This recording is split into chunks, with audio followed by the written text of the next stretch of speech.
Hello and welcome to Fixing the Optical Problem, where we are trying to not contribute to the optical problem. I'm Zach Kastner, ABOAC, owner of Showward Opticians up in Milwaukee, Wisconsin, joined as ever by Matthew Smith, otherwise known as That Glasses Guy. How are you doing, Matt? I don't know how I'm doing, but we will figure it out by the time this is over with, I'm sure. I get it. You know what I forgot in my opening line there? To introduce myself as your resident sloptician. Well, you're just not sloppy Uh, enough today, Zach. Maybe I'm too sloppy. We're gonna find You're out today, so aren't we? sloppy you actually fit the sloptician, so it's not funny today. Yeah. I'd like to start off with a little apology for everyone. We have not been posting as much, and that is on me. That is my fault. We've had a little change in our family. My daughter was born earlier this month, so Matt has been gracious enough to let me take a little hiatus here while that's been going on. Um, Partially probably because I wouldn't be here. My wife would have killed me had I left her to keep recording. But anyways, we are back, hopefully to get on a little more of a normal routine again and be posting some videos for you guys. Zach's all apologetic to start with because he knows this is going to go down south in a handbasket real quick. So today, our topic of choice is, well, you've probably already read the topic or seen the thumbnail. We're going to talk about online glasses and ordering and when it is actually good enough and not really that big of a deal. We opticians get super hung up on all the details and hyper fixated and screw the online opticals. They're horrible beasts of the world, but are they really? Zachary, I had to wait on you to try and get a drink of coffee to switch over to you. So tell us, what do you think about the online optical world? Is there a situation where it's good enough, or is it just trash all around? Undoubtedly, when you have someone who walks into your shop, I'm probably not going to take the line or the stance that most opticians will want me to take. I'm unfortunately a little too much of a realist when it comes to this. Frankly, online is good enough in, I wouldn't say majority of cases, but in enough cases that, there's room in the market for them and there's room in the market for everyone. Especially lower powers, task specific glasses, do your computer pair, your whatever, your second pair, your backup set, usually the power is close enough that it gets you by. Now, is it going to be perfection? Are they going to look phenomenal? Are you going to get the same fitting?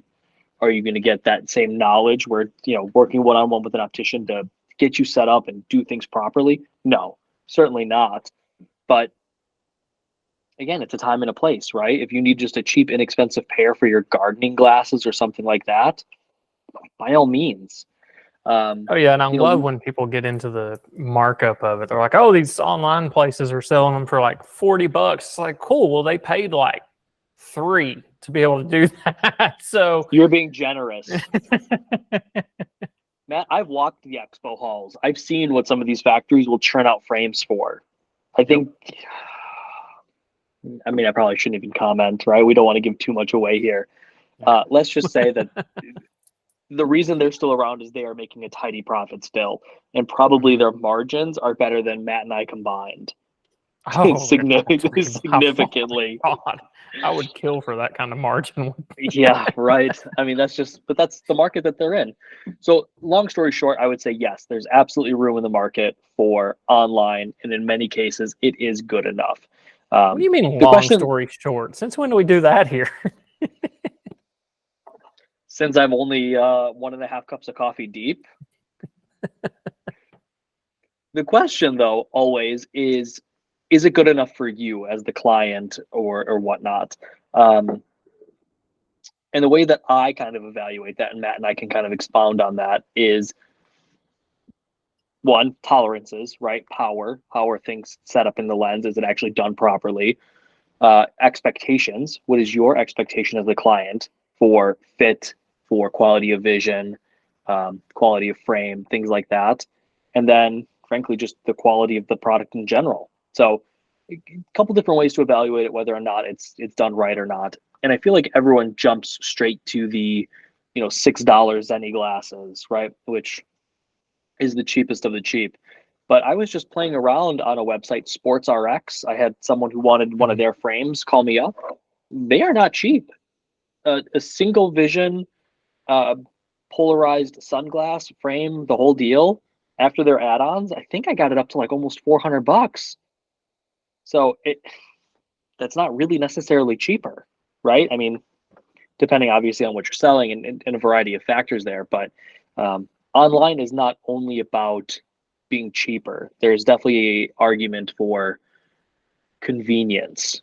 And I know as opticians, we sometimes are the antithesis of convenient. We try to make mountains out of molehills.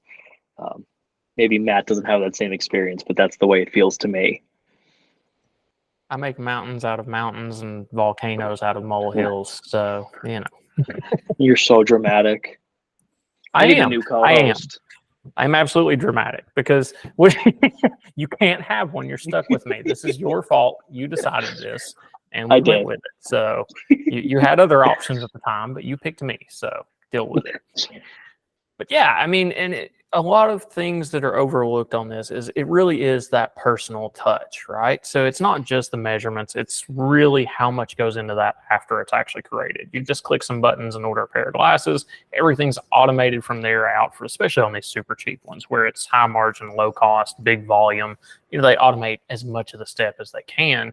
So, you know, as I kind of alluded to, your quality is going to be all over the map, but in general, they're using just whatever they can get as cheap as they can get it. So the lenses are okay. I mean, they do the job. I think pretty much everything out there is hard coated these days. So you've at least got some scratch resistance, but very basic level coatings in terms of anti-reflective and that sort of thing. So we should also there's a lot that goes into it. We should also touch on the fact that a lot of times for those really, really, really inexpensive pairs, they're using factory second lenses, where it's not a first quality lens that's being produced. It's, you know, and that's not necessarily a bad thing, right? So factory second lenses could just have some bubbles in it, right? Which could surface off anyways. And it's fine. And I mean, it could be even an optical level defect that's so far out of the visual field, you're not going to see it and cut out anyways, or a small adhesion issue in the AR if it's an AR coated lens. It can be super minor stuff. Or it can be a bigger problem, right? It could have some, you know, prism in it or something like that. That is obviously a much bigger deal. So you just don't know what you're going to get. But frankly, for $6, I think the roulette in many cases is worth it. I know we've seen this. You get sometimes even the boutique optical that is, for lack of a better term, slinging shit any way they can, and you'll have just worse bevels than you'll see from the auto-generated online machines. So we were discussing one earlier that was an insurance job that somebody got some frames from me, and turned out the nastiest lenses I've ever seen put in a frame that really, in my opinion, ruined the frames. But, you know, we can put new lenses in that and fix that problem later. I have high confidence. I think that's also a conversation for another day, because I've been noticing that a lot in my area. The really, really high-end shops are not putting in the quality of lenses that I'd be expecting. So maybe that's a topic for another day. We're trying to focus on the online aspect here. Now, Matt, you actually do online eyewear, though. And this is a shameless plug for you that we did not even talk about ahead of time. But frankly, you do your online different than like Sport RX or Zenny or whatever other ones, Eyeglass USA are. Because, you know, I was bored playing around the other day looking at them. And it's very different from, you know, the conversation you and I have had. So to walk us through your process a little bit on how you sell a pair of glasses online and why it's more that custom fit level versus. Yeah. So, I mean, the short version is yes, we sell glasses remotely and we do fittings and all that sort of thing, but it's not really like we mentioned with these other online sites where it's just click and you're done kind of deals. It's going to be someone's reached out to me directly, either phone or email or something to start that conversation, so we can really go through. And I struggle to call it a remote fitting because we're not live one-on-one. You can't do it just live screen one-on-one and really get everything you need to. And I don't want to give away too much of my process, but it is a very different approach from your general online or remote fitting. We have very specific steps we'll go through with each customer once we've qualified and decided, you know, this is for sure what we want to do, and you're the one that's going to do it. Okay, cool. Here's what I need from you. Here's how we can get there, and this is going to be your result. And it's easy. So I just have a hard time saying that's buying online because there's so many steps to getting to that position. Like we talked about earlier, it's not really necessarily your true convenience of buying online that you would expect, but it's people that know they want something better. So I would almost consider you the middle ground, because as you were talking there, I just was reminded, Julie Gagosha, right? I mean, she has taken online fittings to, frankly, I mean, the next level. I have not done one of her fittings, but a previous guest, Barry, who has been on, as many of you know, he did do a fitting with her, and he said that it was fantastic. So maybe that's something that we'll have to talk about another time. But there are ways to do it properly, and if you're remote, you want to be fit really, really well, but you don't want to have to go in and see your local optician or whatever. There are people out there who are doing online remote fittings. I am not one. I'm not set up for that currently. I have enough on my plate right now with a 3-week-old. So it's a lot of hand holding. Honestly, in store is easier than the full process if you do it properly. Absolutely. So, expectations is kind of the biggest thing there then. When you're receiving an online frame that's $6, you should temper your expectations for what you're getting versus a $300 pair from your local optician. At least we're hoping so, right? We're hoping that the $300 pair is going to be a step above what you're receiving.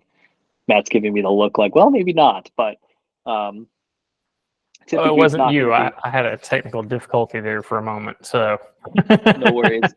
No worries. But typically it's going to be like a nylon frame. It's definitely not going to be acetate, where the metal is going to be a really, really inexpensive, high nickel content frame. Oh, the good old pot metals where you bend them if you look at it wrong. Those are fun. Again, it's knowing what you're going to get. And again, there's no problems with that. They're probably not going to have quite the same lifespan, but again, at $6, you got to replace it every 6 months. Make your choice. And I mean, honestly, I've alluded to this before, is that they can produce so much. They end up having some really cool designs sometimes if you want something just totally out of the box. And screw it, $10, I can try this out. If I hate this life, then whatever, it's fine. It's a lot easier to throw a $10 pair in the drawer and be like, I didn't like that as much as I thought I would.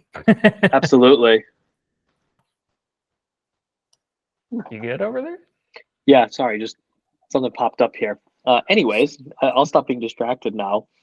I don't know. Worse than me. Yeah, I know. I'm terrible. I have a good excuse though.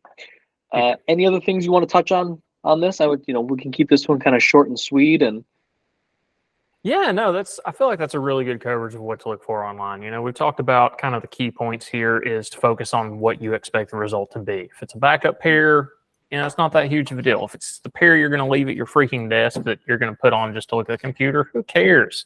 If it's a pair you're just going to throw on for one event or a night out, or you want to try out the world of having 100 different pairs to choose between for every outfit and every day, cool. But, don't go in expecting the same 5, 6, 8,000, 12, 15. We can go on all day level of quality for that 10, 1500, or as we mentioned, there's even that $300-400 range for online these days. So actually, the one thing we didn't touch on, Matt, and my again, I have baby brain right now. When shouldn't we be doing online? What is your opinion on that? Because I do have fairly strong opinions on when we shouldn't do it, but I'm willing to listen to yours first. Well, that depends on the approach. If we're talking just the click and buy kind of deal, I'd say buy. we're going to talk click and buy. Pretty basic stuff, man. I wouldn't want to go into any higher power ranges. Anything. I don't want to say a specific power because it depends on the person too, right? There's other situations that can make the power not matter or whatever. But in general, like a +3 to a -5. Low cylinder powers, just very, very basic stuff where your range of tolerance for the comfort of vision is so much higher, and not weird anomalies like strange facial features that are hard to fit around, where you might get a frame that's just, there's no hope of it ever being comfortable. You don't want to do that to yourself for sure. Yeah, so I've got really 3 that I want to talk about. One is power. So I think I'm a little more flexible on sphere power. Definitely not high sill. You know, if you've got a really strong astigmatism, anything really over a 2, we don't have a lot of room to play with to make it work properly for you. And if something's being mass produced like that, chances are it's not going to be on. So save yourself the headache, literal headache, and just get it done right the first time. Or at least have someone you can go back and yell at if it's done wrong. Second one is going to be fit, just like you were talking about, and not so much the interesting anatomical features, but it's sometimes hard to know looking on a computer screen if a pair of glasses is going to fit you right. I have seen lots of very large eye size frames be fit on very small people because on a computer screen it looks fine. But someone who's No, got it's not. That's the trend. Don't you know that? We want the huge there is a 70 eye no. circles There's a difference. and wear them down There's a here. difference between the trends So doing trendy. things. You know, shut up. There's a difference between being trendy and having a proper fit, and that is not a proper fit. Oh my goodness, what was my third one? Oh, multifocals. Multifocals. You know, I'm very picky about how those are fit and making sure that they're fit properly. And 4 above is not good enough in my opinion. Sorry to Okay, those of you who know what now, that means.